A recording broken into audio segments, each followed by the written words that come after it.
الحمد للہ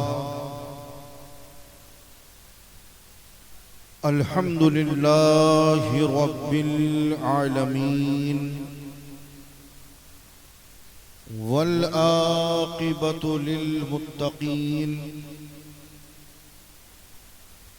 والصلاة والسلام على سید الانبیاء والمرسلین اما بعد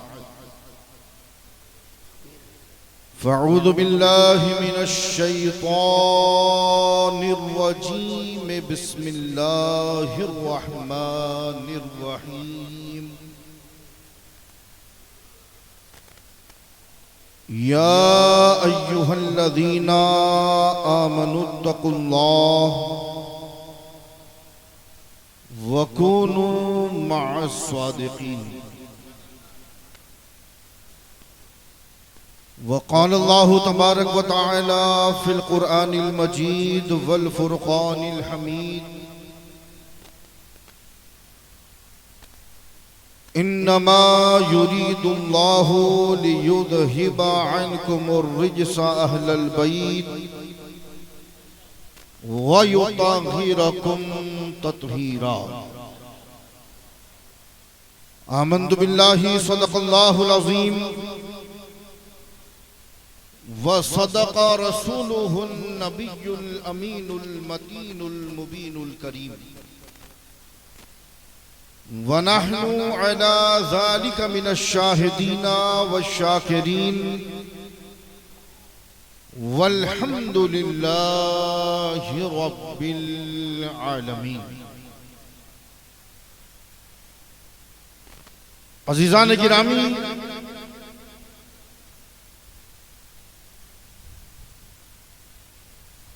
آپ کی اس سرزمین بھدرک میں آنے کے بعد جب صبح حضرت سید نسیم اختر القادری الحسینی کی بارگاہ میں میری حاضری ہوئی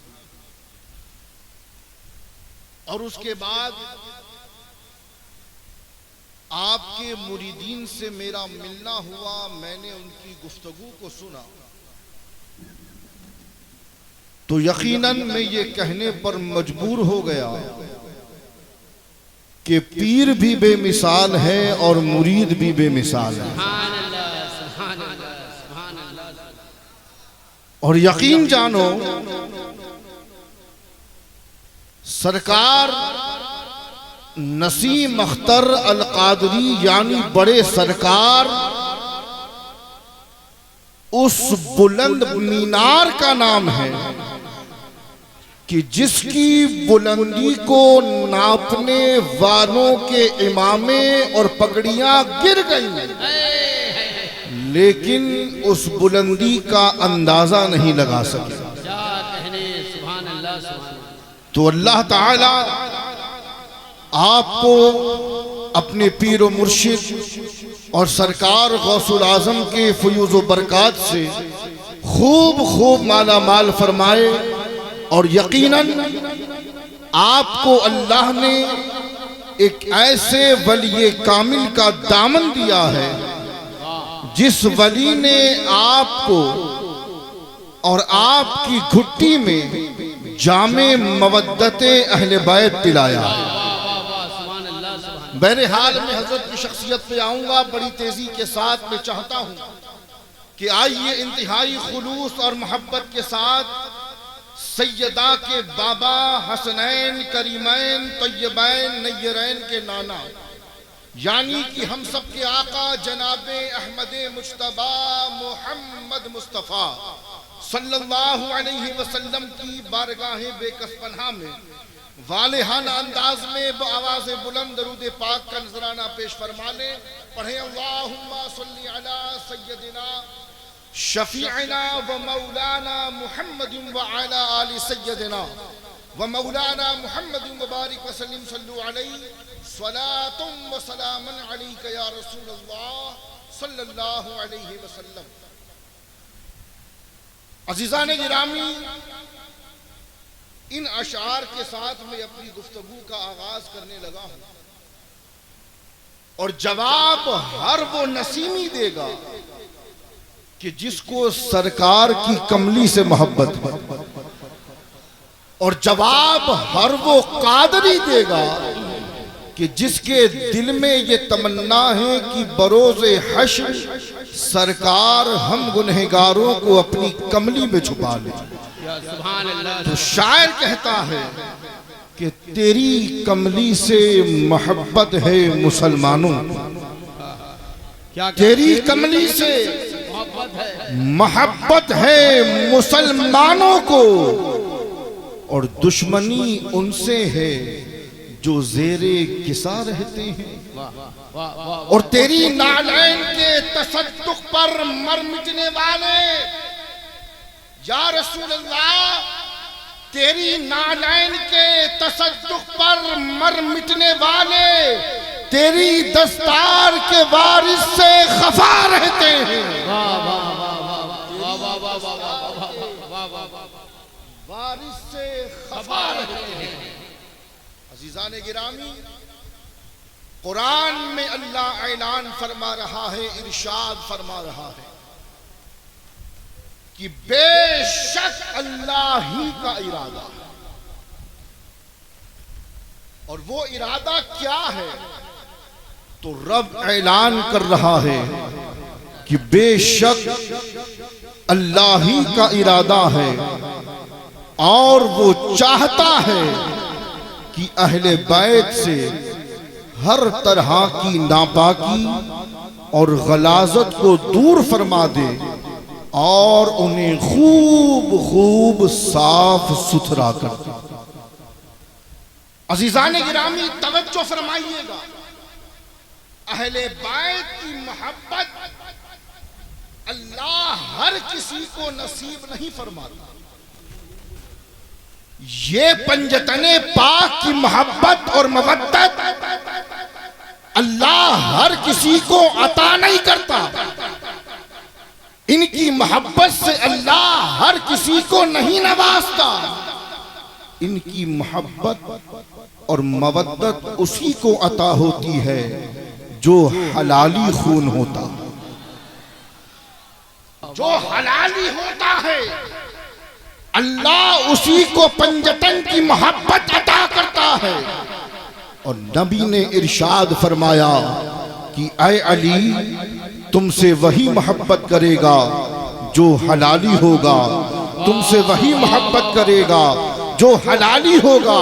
اور یا علی، یاد رکھو آپ سے محبت یہ ایمان کی دلیل ہے، یعنی کہ اے علی، جب آپ کا ذکر ہو، جب آپ کا چرچا ہو، جب آپ کا نام لیا جائے، جب آپ کی منقبتیں پڑھی جائیں، جب آپ کے نام کے نعرے لگائے جائیں، تو اے علی جس کا چہرہ کھل جائے سمجھ جانا مومن ہے، اور جس کا چہرہ مرجھا جائے سمجھ جانا منافق ہے۔ سبحان اللہ۔ اور میں یہاں پر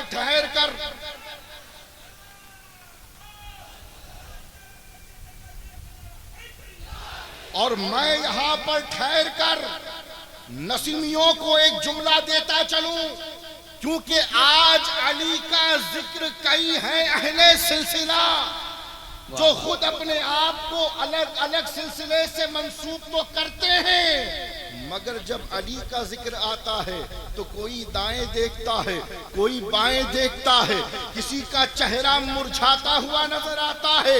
میں جملہ دیتا چلوں، علی کا ذکر سن کر جس کا چہرہ کھل اٹھے سمجھ جانا نسیمی ہے، نسیمی۔ واہ واہ واہ واہ، سبحان اللہ سبحان اللہ سبحان اللہ سبحان اللہ۔ عزیزان گرامی، یہ آپ کو آپ کے پیر نے ایسا جام مودت پلایا ہے کہ جس جام کو پینے کے بعد آپ کی یہ دنیا بھی کامیاب ہے اور آخرت بھی کامیاب ہے۔ میں ٹنکے کی چوٹ پر کہتا ہوں، اے نسیمیوں، اپنی قسمت پر جتنا ناز کرو اتنا کم ہے کہ تمہارے ایک ہاتھ میں غوث جلی کا دامن ہے اور دوسرے ہاتھ میں مولا علی کا دامن ہے۔ سبحان اللہ، سبحان اللہ، واہ واہ واہ واہ واہ واہ واہ، کیا بات ہے۔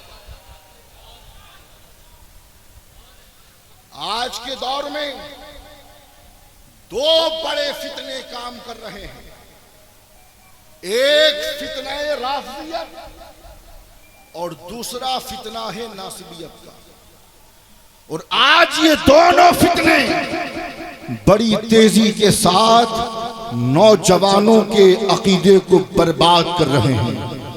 ایک ہے رافضیت جو نوجوانوں کو صحابہ سے دور کر رہا ہے، اور دوسرا فتنہ ہے ناصبیت کا جو نوجوانوں کو اہل بیت سے دور کر رہا ہے۔ اسی لیے اے بدرک کے غیور مسلمانوں، نسیمی سرکار نے بہت دور تک دیکھ لیا تھا، تبھی تو تم سے کہا کہ اگر تم رافضیت سے بچنا چاہتے ہو تو غوث جلی کا دامن تھامو، اور ناصبیت سے بچنا چاہتے ہو تو مولا علی کا دامن تھامو۔ واہ واہ واہ واہ، سبحان اللہ، سبحان اللہ، سبحان اللہ۔ یہ غوث پاک کی محبت تمہیں رافضیت سے بچائے گی، کیا اور علی کی محبت تمہیں ناصبیت سے بچائے گی۔ عزیزان گرامی، جب بات اہل بیت کی آ گئی تو میں کیوں نہ وہ روایت سناتا چلوں جس روایت کو بیان کرنے والے ہیں امام جعفر صادق علیہ السلام۔ تڑپ کر بولیں سبحان اللہ، سبحان اللہ۔ وہ امام کہ جن کی جوتیاں اٹھا کر وقت کا نعمان امام اعظم بن گئے۔ وہ امام جعفر صادق کہ ہمارے اور آپ کے امام اعظم ابو حنیفہ، آپ کی ابھی عمر ہے 60 سال، اور کسی نے پوچھ لیا کہ حضور ساری زندگی آپ نے دین کی خدمت کی، ساری زندگی آپ نے لوگوں تک اسلام پہنچایا، ساری زندگی آپ نے شریعت مطہرہ کی خدمت کی، حضور یہ بتائیے کہ آپ کی عمر کتنی ہے؟ یہ سوال کس سے کیا گیا؟ امام اعظم سے، کہ آپ کی عمر کتنی ہے؟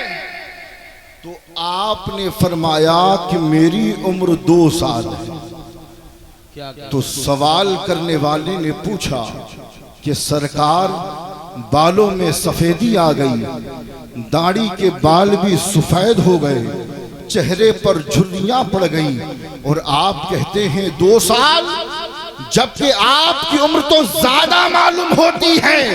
تو وقت کا امام حضرت نعمان نے کہا کہ میری عمر 2 سال اس لیے ہے کیونکہ میں نے اپنی زندگی کے 2 سال علی کے بیٹے امام جعفر صادق کی صحبت میں گزارے ہیں۔ اس کے بعد فرمایا کہ لولا السنتان لہلک النعمان، اگر یہ 2 سال جو میں نے امام جعفر صادق کی صحبت میں گزارے ہیں اگر نہ گزارتا تو میں نعمان ہلاک ہو جاتا۔ کیا بڑی شخصیت۔ ایک شخص آتا ہے اور آنے کے بعد امام جعفر صادق سے کہتا ہے کہ اے امام، اللہ نے قرآن میں فرمایا ہے کہ انما یرید اللہ لیذہب عنکم الرجس اہل البیت ویطہرکم تطہیرا۔ اللہ ہی کا ارادہ ہے اور وہ چاہتا ہے کہ اہل بیت سے ہر طرح کی ناپاکی کو، غلاظت کو، برائی کو دور فرما دے اور انہیں خوب خوب صاف ستھرا کر دے۔ اب سوال کیا کیا؟ توجہ، پوچھتا ہے حضور قرآن کی یہ آیت نازل ہونے سے پہلے کیا اہل بیت پاک نہیں تھے؟ سوال سمجھیے گا. وہ منافق کہتا ہے حضور اس آیت کے نازل ہونے سے پہلے کیا اہل بیت پاک نہیں تھے؟ تو امام جعفر صادق علیہ السلام اس کے سوال ہی سے سمجھ گئے کہ آنے والا اپنے دل میں نفاق لے کر کے آیا. تو امام جعفر صادق علیہ السلام نے جواب دیتے ہوئے فرمایا کہ نہیں، اہل بیت تو بہت پہلے سے پاک ہے. اور فرمایا کہ اللہ نے تیرے اس سوال کا جواب اسی قرآن میں رکھا ہے. تو وہ منافق کہتا ہے حضور میں تو حافظ قرآن ہوں اور مجھے معلوم ہے کہ قرآن کی کون سی آیت کب نازل ہوئی، کس وجہ سے نازل ہوئی، ہر آیت کا شان نزول مجھے معلوم ہے. لیکن اے امام جعفر صادق، میرے اس سوال کا جواب قرآن میں کہاں ہے مجھے نہیں معلوم. تو امام جعفر صادق نے فرمایا کہ اے سوال کرنے والے، یہ بتا کہ قرآن میں اللہ نے یہ فرمایا ہے یا نہیں کہ قل هو اللہ احد، کہ اے محبوب فرما دیجئے کہ بے شک اللہ ایک ہے. تو اس منافق حافظ نے کہا کہ اے امام، بے شک اللہ نے کہا ہے کہ بے شک اللہ نے کہا ہے کہ وہ واحد ہے، وہ یکتا ہے، اس کا کوئی شریک نہیں ہے. پھر امام جعفر صادق نے فرمایا کہ اب یہ بتا کہ قرآن کی یہ آیت کب نازل ہوئی تھی. تو اس منافق نے جواب دیا کہ اے امام، قرآن کی یہ آیت اعلان نبوت کے دوسرے یا تیسرے سال نازل ہوئی. تو امام جعفر صادق نے فرمایا کہ ابھی تو نے کہا کہ قرآن کی یہ آیت اعلان نبوت کے دوسرے یا تیسرے سال نازل ہوئی، تو اب بتا کہ کیا اس آیت کے نازل ہونے سے پہلے اللہ ایک نہیں تھا؟ کیا کہنے، واہ واہ واہ واہ واہ واہ واہ واہ. اس آیت کے نازل ہونے سے پہلے کیا اللہ ایک نہیں تھا؟ اس نے کہا اے امام، قرآن کی اس آیت کے نازل ہونے سے پہلے بے شک اللہ ایک تھا، اور اللہ تو روز ازل سے ایک ہے. اب وقت کے امام نے کھڑے ہو کر فرمایا اے منافق سن لے، جس طرح اللہ روز ازل سے ایک ہے اسی طرح اہل بیت روز ازل سے پاک ہے، مطہر. سبحان اللہ سبحان. ایسا نہیں ہے کہ اس آیت کے نازل ہونے کے بعد اللہ نے اہل بیت کو پاک کیا ہے. امام جعفر صادق نے فرمایا کہ اہل بیت تو روز ازل ہی سے پاک ہے، بس اللہ نے اعلان بعد میں کیا. اب ذرا تیزی کے ساتھ میں آپ کو آگے لیتا چلوں. آج کے اس دور میں صحابہ کرام کا نام لے لے کر کچھ لوگ خارجیت اور ناسبیت کو پھیلا رہے ہیں. حضرت کی آمد ہو رہی ہے، کھڑے ہو کر استقبال فرما لیں. نہیں چادر کا ریلی ہے. تشریف رکھیں، چادر جا رہی ہے. حضرت کی آمد انشاءاللہ تبارک و تعالی جلد ہوگی. ہاتھوں کو بلند کر کے کہہ دیں یا رسول اللہ. اور جتنے نصیبی ہیں بآواز بلند نعرہ لگا کر اپنی توجہ کا ثبوت پیش کریں. بھئی نعرہ لگا دو.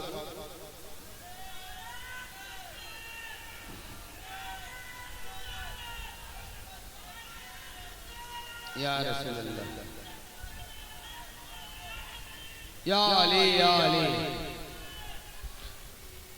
تو عزیزان گرامی عرض یہ کر رہا تھا کہ آج کے اس دور میں کچھ لوگ صحابہ کا نام لے کر امت کو اہل بیت سے دور کر رہے ہیں اور کیا کہہ رہے ہیں کہ زیادہ اہل بیت کا ذکر نہ کرو ورنہ شیعہ ہو جاؤ گے، ورنہ رافضی ہو جاؤ گے، اہل سنت سے خارج ہو جاؤ گے۔ میں ایسے لوگوں کو اہل بیت کی محبت کیا ہے صحابہ کے کردار سے بتاؤں گا، اور بتاؤں گا کہ حضرت ابو بکر نے مولائے کائنات سے کیسے محبت کی ہے، امام حسین سے کیسے محبت کی ہے۔ حضرت ابو بکر اس ذات کو کہتے ہیں کہ جب علی کا چہرہ دیکھ رہے تھے تو آپ کی شہزادی نے پوچھ لیا تھا کہ بابا ہمیشہ میں دیکھتی ہوں کہ جب بھی نبی کی بارگاہ میں علی آتے ہیں تو آپ علی کا چہرہ دیکھ کر مسلسل ٹکٹکی باندھ کر دیکھتے رہتے ہیں، علی کے چہرے کی زیارت کرتے رہتے ہیں، آپ کی نظر ہٹنے کا نام نہیں لیتی ہے۔ تو حضرت ابو بکر نے کہا تھا کہ بیٹی عائشہ تم تو صرف یہ دیکھتی ہو کہ میں علی کا چہرہ دیکھتا ہوں، ارے حقیقت تو یہ ہے کہ میں نے نبی کو کہتے سنا ہے کہ علی کا چہرہ دیکھنا عبادت ہے۔ سبحان اللہ، سبحان اللہ۔ گرامی، اہل بیت کے کردار سے بتایا جائے گا کہ صحابہ کے کردار سے بتایا جائے گا کہ اہل بیت سے محبت کسے کہتے ہیں۔ اللہ کے رسول صلی اللہ علیہ وسلم مسجد نبوی میں تشریف فرما ہے، توجہ ہے آپ کی جی، اور اللہ کے رسول اپنے صحابہ کو دین بتا رہے ہیں، اسلام بتا رہے ہیں، شریعت بتا رہے ہیں، اور جب بھی حضور پاک مسجد نبوی میں تشریف فرما ہوتے تو صحابہ کرام کے بیٹھنے کی ترتیب ہمیشہ یہ رہا کرتی تھی کہ داہنی طرف بغل میں حضرت ابو بکر صدیق تشریف فرما ہوتے، سبحان اللہ، اور زور سے سبحان اللہ، اور بائیں طرف حضرت عمر بن خطاب رضی اللہ تعالی عنہ تشریف فرما ہوتے۔ سبحان اللہ۔ اب روایت کہتی ہے کہ اللہ کے رسول اپنے صحابہ سے گفتگو فرما رہے ہیں کہ اچانک دروازے پر مولائے کائنات تشریف لائے۔ اب جیسے ہی حضور نے مولائے کائنات کو دروازے سے اندر آتا دیکھا تو حضور نے سب سے پہلے تشریف فرما صحابہ کرام کی جماعت کو دیکھنا شروع کیا، اور روایت کہتی ہے کہ اتنی تعداد تھی اور اتنی بھیڑ تھی کہ مولائے کائنات کے بیٹھنے کی جگہ نہیں تھی۔ تو جب حضور نے علی کو آتا دیکھا تو تمام صحابہ پر نظر دوڑانے کے بعد بغل میں تشریف فرما حضرت ابو بکر صدیق کو دیکھا۔ اب جیسے ہی صدیق اکبر رضی اللہ تعالی عنہ کی نظر حضور سے ٹکرائی تو فوراً کھڑے ہوئے، اور کھڑے ہونے کے بعد مولائے کائنات سے فرمایا کہ اے علی آپ میری جگہ تشریف فرمائیے۔ کیا کہا کہ آپ میری جگہ تشریف فرمائیے۔ اب حضور پاک دیکھ کر مسکرائے اور فرمایا کہ اے لوگو، فضیلت والا ہی فضیلت والے کو پہچان لیتا ہے۔ سبحان اللہ، سبحان اللہ، سبحان اللہ۔ فضیلت والا ہی فضیلت والے کو پہچان لیتا ہے۔ ہم نے عرض کیا کہ یا رسول اللہ، حضرت ابو بکر کی فضیلت تو بہت بلند و بالا ہے، آپ افضل البشر ہیں، آپ اتنے بلند مقام پر ہیں کہ اللہ نے قرآن میں جسے نبی کا صاحب کہا ہے ان کا مقام تو بہت بلند و بالا ہے، ان کی فضیلتیں تو بہت سی ہیں، مگر یا رسول اللہ اگر علی سے محبت کرنی ہو، علی سے پیار کرنا ہو، علی سے عشق کرنا ہو تو ہم غلاموں کے اندر کون سی کوالٹی ہونی چاہیے، ہم غلاموں کے اندر کون سی ایسی فضیلت ہونی چاہیے کہ جس سے پتہ چل جائے کہ بندہ علی والا ہے۔ تو نبی نے فرمایا جگہ دے دیں۔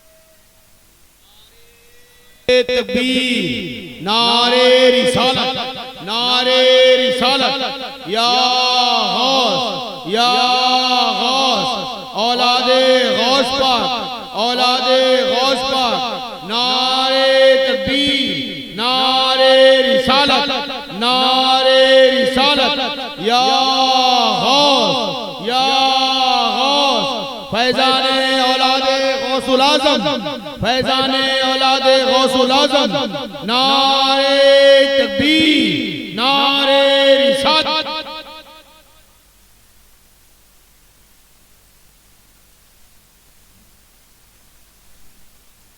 تمامی حضرات تشریف رکھیں۔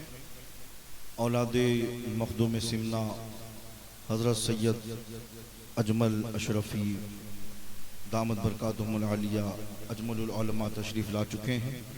ان کے نورانی چہرے کا دیدار کریں اور انشاءاللہ تبارک و تعالی بہت جلد ہمیں اور آپ کو ان کا شاندار خطاب سننا ہے۔ پوری بیداری بنائے رکھیں اور ادب کا بھی خاص خیال رکھیں۔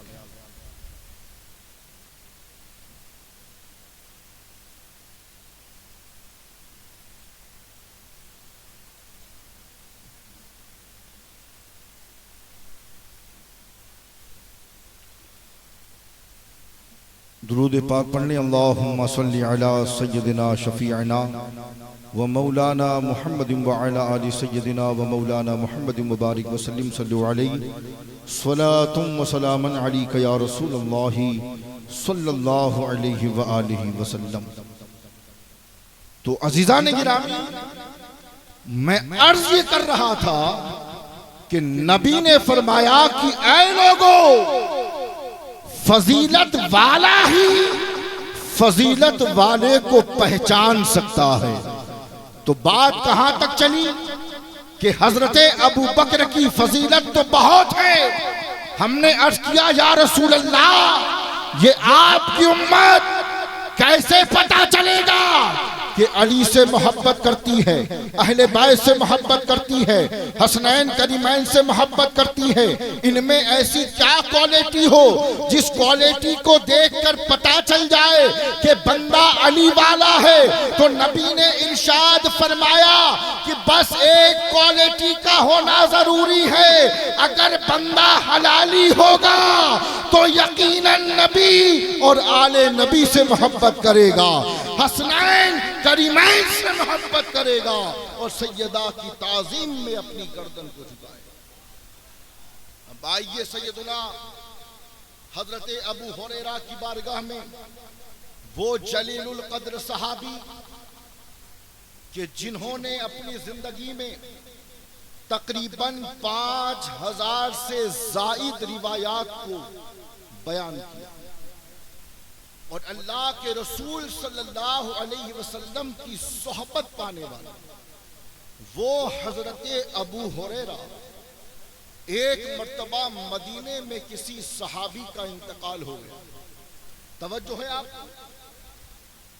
اب ظاہر سی بات ہے کہ نماز جنازہ ادا کی جائے گی، تو روایت کہتی ہے کہ تمام صحابہ اس جلیل القدر صحابی کی نماز جنازہ کے لیے پہنچے، اور جیسے ہی نماز جنازہ ادا کی گئی سارے صحابہ اپنے اپنے گھروں کی اور لوٹنے لگے۔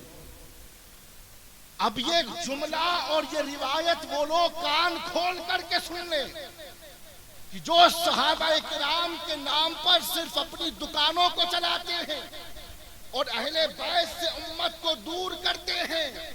حضرت ابو ہریرہ رضی اللہ تعالی عنہ نماز جنازہ ادا کرنے کے بعد اپنے گھر لوٹ رہے تھے کہ راستے میں کیا دیکھا کہ امام حسین علیہ السلام تھکان کی وجہ سے کہیں تشریف فرما۔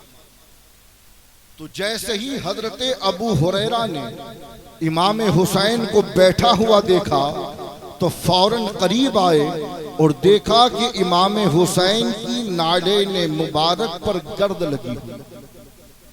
اب امام حسین کی نالین پر جب سیدنا حضرت ابو ہریرہ نے گرد کو دیکھا تو کسی اور کپڑے سے صاف نہیں کیا، بلکہ روایت کہتی ہے کہ حضرت ابو ہریرہ رضی اللہ تعالی عنہ نے اپنے امامے کے شملے کا کپڑا پھاڑا اور حضرت امام حسین کے نالین کو صاف کرنا شروع کر دیا۔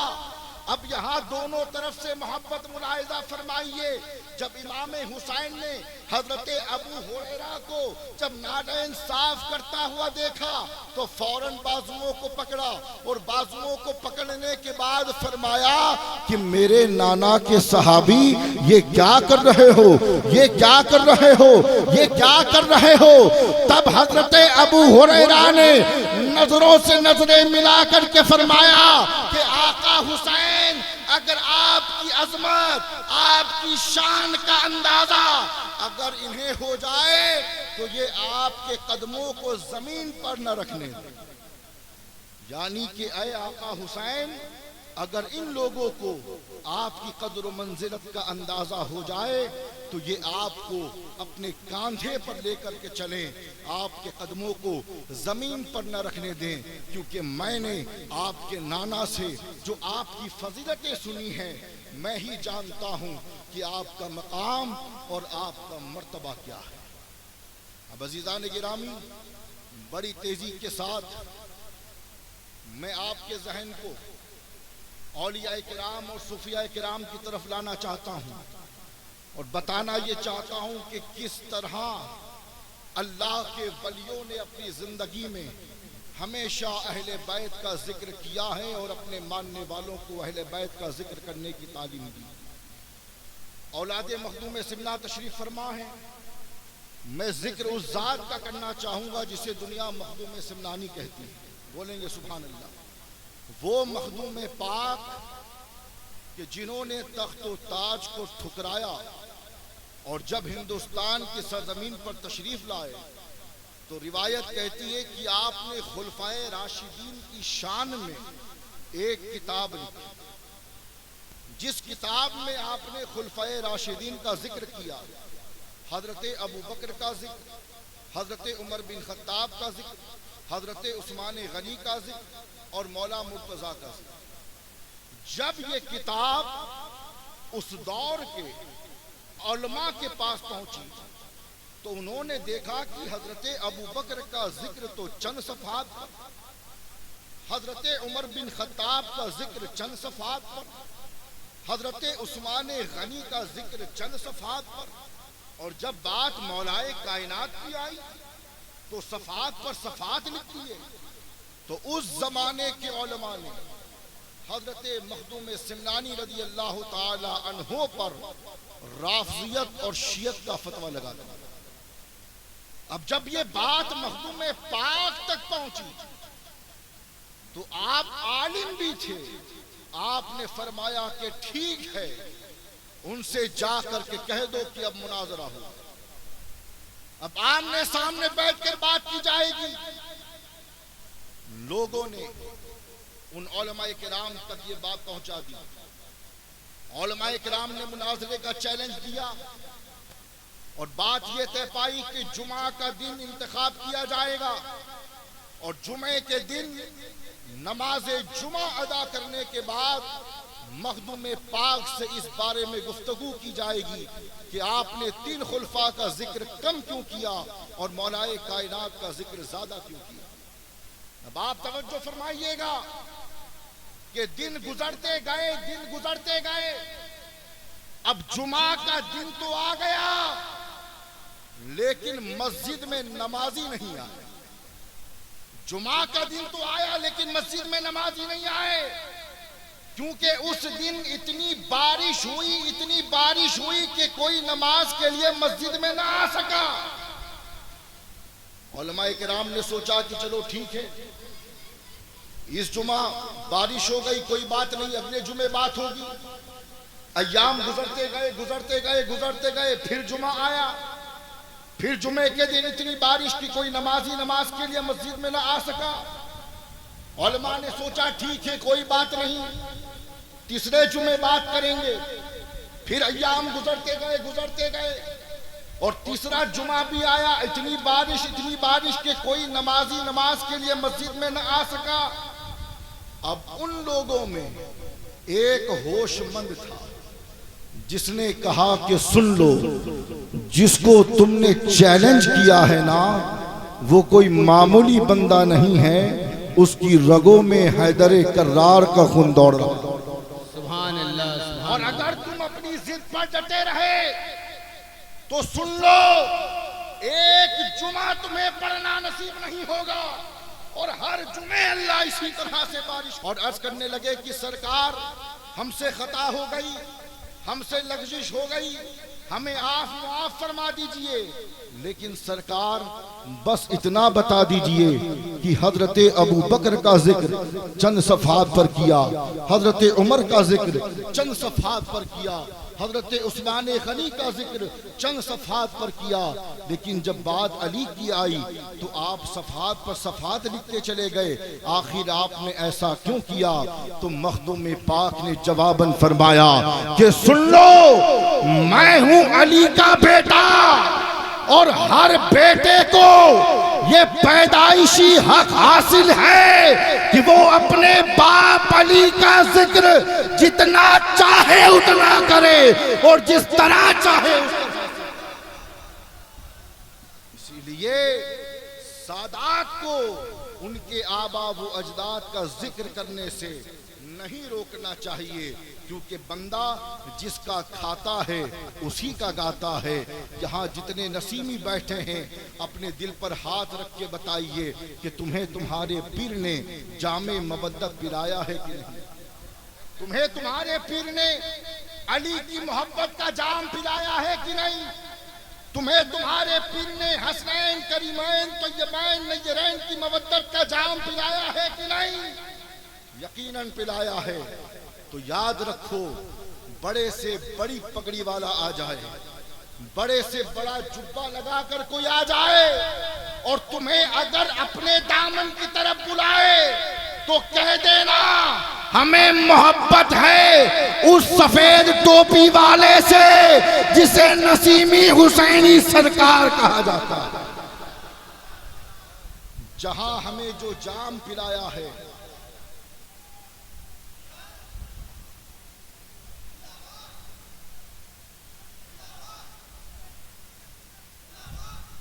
انہوں نے پلانے میں کوئی کمی نہیں رکھی ہے، انہوں نے عطا کرنے میں کوئی کمی نہیں رکھی ہے۔ ابھی شجر بھائی فقیری کی بات کر رہے تھے، فقر کی بات کر رہے تھے، تو میں حضرت کی شخصیت کو سامنے رکھتے ہوئے ایک بات عرض کرنا چاہوں گا کہ فقیر مانگنے والے کو نہیں کہتے، جو دروازے پر آئے اور دستے سوال دراز کرے اسے فقیر نہیں کہا جاتا۔ فقیر مانگنے والے کو نہیں، فقیر سب کچھ لٹا دینے والے کو کہتے ہیں۔ مانگنے والا فقیر نہیں ہوتا، لٹانے والے فقیر ہوتے ہیں۔ اور نسیمی سرکار میں اس صفت کو ہم نے یوں دیکھا ہے کہ جب مریدوں کو کہیں لے کر کے جاتے تھے تو پیسہ دے کر فرماتے کہ جاؤ خرچ کرو۔ اب یہ نہیں دیکھتے تھے کہ مریدوں کی تعداد زیادہ ہے تو اتنا پیسہ کہاں سے لاؤں گا۔ کسی نے مجھے بتایا تھا کہ 500 روپے دیے اور فرمایا جا کر خرچ کرو اور گھوم کر کے آؤ۔ جب لوگ گھوم کر کے آئے تو لوگوں سے فرمایا کہ پورا خرچ کیا ہے یا بچا کے لائے ہو؟ تو لوگوں نے کہا سرکار کچھ بچا کے لائے ہیں۔ آپ غصے میں ہوئے اور آپ نے فرمایا کہ فقیر نے دیا ہے، بچا کر کے نہیں لایا جاتا، سب کچھ لٹا کر کے آیا جاتا۔ تم کیا سمجھتے ہو؟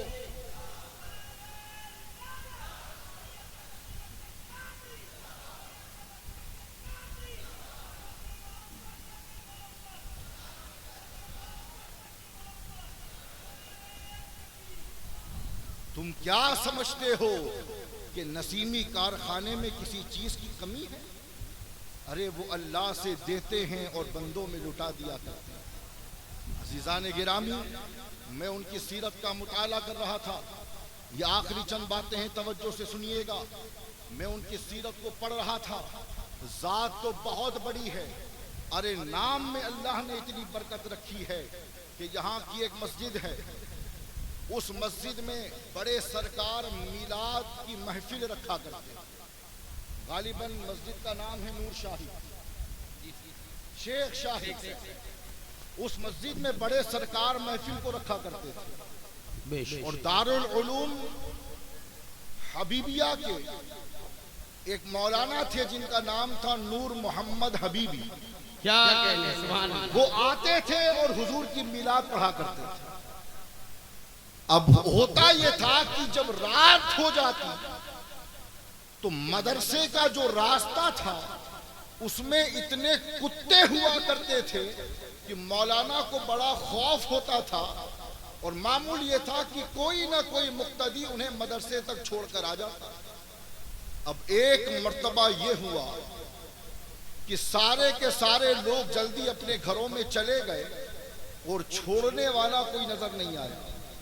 تو جب بڑے سرکار نے دیکھا کہ مولانا دروازے کے باہر کھڑے ہیں تو قریب آئے اور پوچھا کہ مولانا کیا بات ہے، آج جا کیوں نہیں رہے؟ تو مولانا نور محمد نے کہا کہ حضور آپ تو جانتے ہیں کہ راستے میں کتے ہیں جو پریشان کرتے ہیں، اور مجھے اس بات کا ڈر ہے کہ کہیں اکیلے جاؤں تو کاٹ نہ لے. اب نسیمی سرکار کا جملہ سنیے گا. آپ نے فرمایا کہ مولانا نور محمد گھبرانا نہیں، جاؤ اور جب کتے تمہیں بھونکنا شروع کریں تو ان کے سامنے میرا نام لے لینا، میرا نام لے لینا. نور محمد مولانا کا بیان ہے کہ اس کے بعد ساری زندگی تنہا جاتا تھا، سرکار کا نام لیتا تھا، کوئی کتا میرے قریب نہیں. واہ واہ واہ، نعرے تکبیر، نعرے رسالت، نعرے رسالت، فیضان نسیم اختر قادری. کوئی کتا میرے قریب نہیں آتا تھا. ارے نام تو بہت بڑی چیز ہے، ذات تو بہت بڑی چیز ہے. نام میں اللہ نے اتنی تاثیر رکھی ہے کہ جانوروں کے سامنے لے لیا جائے تو موذی جانور بھاگتے نظر آئے. اور سخاوت کا تو یہ عالم ہے دوستان محترم کہ ساری زندگی انہوں نے اپنے مریدین کو دو چیزوں کی تعلیم دی ہے. پہلی چیز ہے طہارت جو آدھا ایمان ہے، واہ واہ واہ واہ، سبحان اللہ سبحان اللہ. اور دوسری چیز کا نام اور دوسری تعلیم یہ دی کہ بیٹا کوئی بھی آئے اس در سے کبھی بھوکا نہ لوٹے. واہ سبحان اللہ سبحان اللہ. اور حضور نے فرمایا ہے کہ کھلانا یہ بہترین اسلام ہے. واہ، کیا تعلیم؟ طہارت. دوسری چیز کھلانا جو کہ بہترین اسلام ہے. اسی لیے دوستان محترم میں کہتا ہوں کہ یہ تعلیم کیوں نہ دی جاتی، کیونکہ فیضان اس غوث اعظم کا بانٹ رہے تھے کہ آج تقریباً 800 سال کا عرصہ ہو گیا جو لنگر بڑے پیر نے بغداد میں قائم کیا تھا آج بھی جاری ہے اور انشاءاللہ صبح قیامت تک جاری ہے. سبحان اللہ سبحان اللہ. اللہ اکبر یا رسول اللہ. زندہ باد زندہ باد زندہ باد. اللہ. اسی لیے قادری نسیمیوں اپنے پیر کے موقف پر قائم رہنا، اپنے پیر کی تعلیمات پر قائم رہنا. ارے فتوے لگتے ہیں، لگتے رہے. ذکر علی نہ کل بند ہوا تھا، نہ آج بند ہوگا، نہ انشاءاللہ صبح قیامت تک. سبحان اللہ سبحان اللہ سبحان اللہ سبحان اللہ. آپ کے پیر نے آپ کی گھٹی میں علی کے ذکر کو پلایا ہے، حسنین کریمین کے ذکر کو پلایا ہے، سیدہ کی محبت کی تعلیم دی ہے. اس لیے دنیا کے فتووں سے کبھی مت ڈرنا، دامن علی سے ہمیشہ وابستہ رہنا، اپنی محفلوں کو اہل بیت کے ذکر سے سجاتے رہنا، کیونکہ نبی نے ارشاد فرمایا ہے کہ زینوا مجالسکم بذکر علی ابن ابی طالب، کہ تم اپنی محفلوں کو علی کے ذکر سے مزین کیا کرو، علی کے ذکر سے سجایا کرو، علی کے ذکر سے رونق بخشا کرو۔ تو اے قادری نسیمیوں، اٹھتے بیٹھتے اس علی کا ذکر کرتے رہو جو باب مدینۃ العلم ہے، اٹھتے بیٹھتے اس حسنین کریمین کا ذکر کرتے رہو جو نوجوانان جنت ہیں، اور دنیا کو بتاؤ کہ ہمارے پیر نے ہمیں جو تعلیم دی ہے وہ تعلیم نہ ہم سے کل چھوٹی تھی نہ آج چھوٹی ہے، نہ انشاءاللہ تعالی صبح قیامت تک چھوٹے گی۔ سبحان اللہ۔ اور عزیزان گرامی، یہ آپ کے پیر کی کرامت نہیں ہے تو کیا ہے؟ کیا بے شک یہ آپ کے پیر کی کرامت کرامت نہیں ہے تو کیا ہے کہ 30 سال کے بعد بھی کہنا پڑا کہ ہم غلطی پر تھے، نسیمی خانقاہ کل بھی حق پر تھی، آج بھی حق پر ہے، اور صبح قیامت تک حق ہی پر۔ واہ واہ واہ واہ، اللہ اکبر۔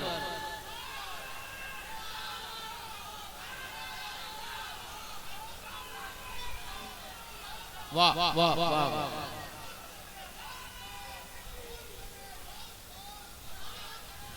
واہ واہ واہ، زندہ باد زندہ باد، سرکار زندہ باد زندہ باد زندہ باد۔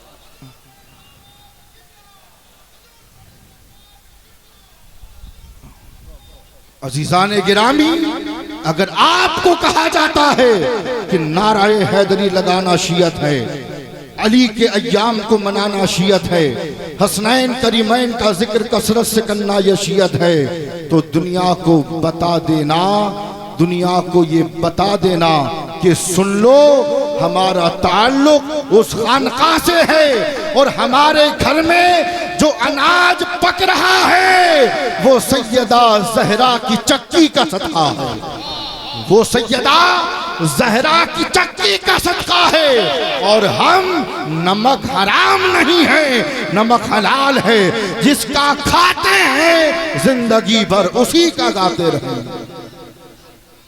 یہ چکی سیدہ کی چل رہی ہے، زمانہ جتنا لنگر کھا رہا۔ تو عزیزان گرامی، یہ آپ کی خوش نصیبی ہے کہ اللہ نے آپ کو اتنے مضبوط دامن سے وابستہ رکھا ہے۔ اس دامن سے وابستہ رہیے، اور اس خانقاہ کو جب جب آپ کی ضرورت پڑے لبیک کہتے ہوئے آپ اپنی حاضری اور اپنی بیداری کا ثبوت دیتے رہیے۔ اللہ تبارک و تعالی ہمیں اور آپ کو نصیبی فیضان سے مالا مال فرمائے۔ وما علینا الا البلاغ المبین۔ السلام علیکم۔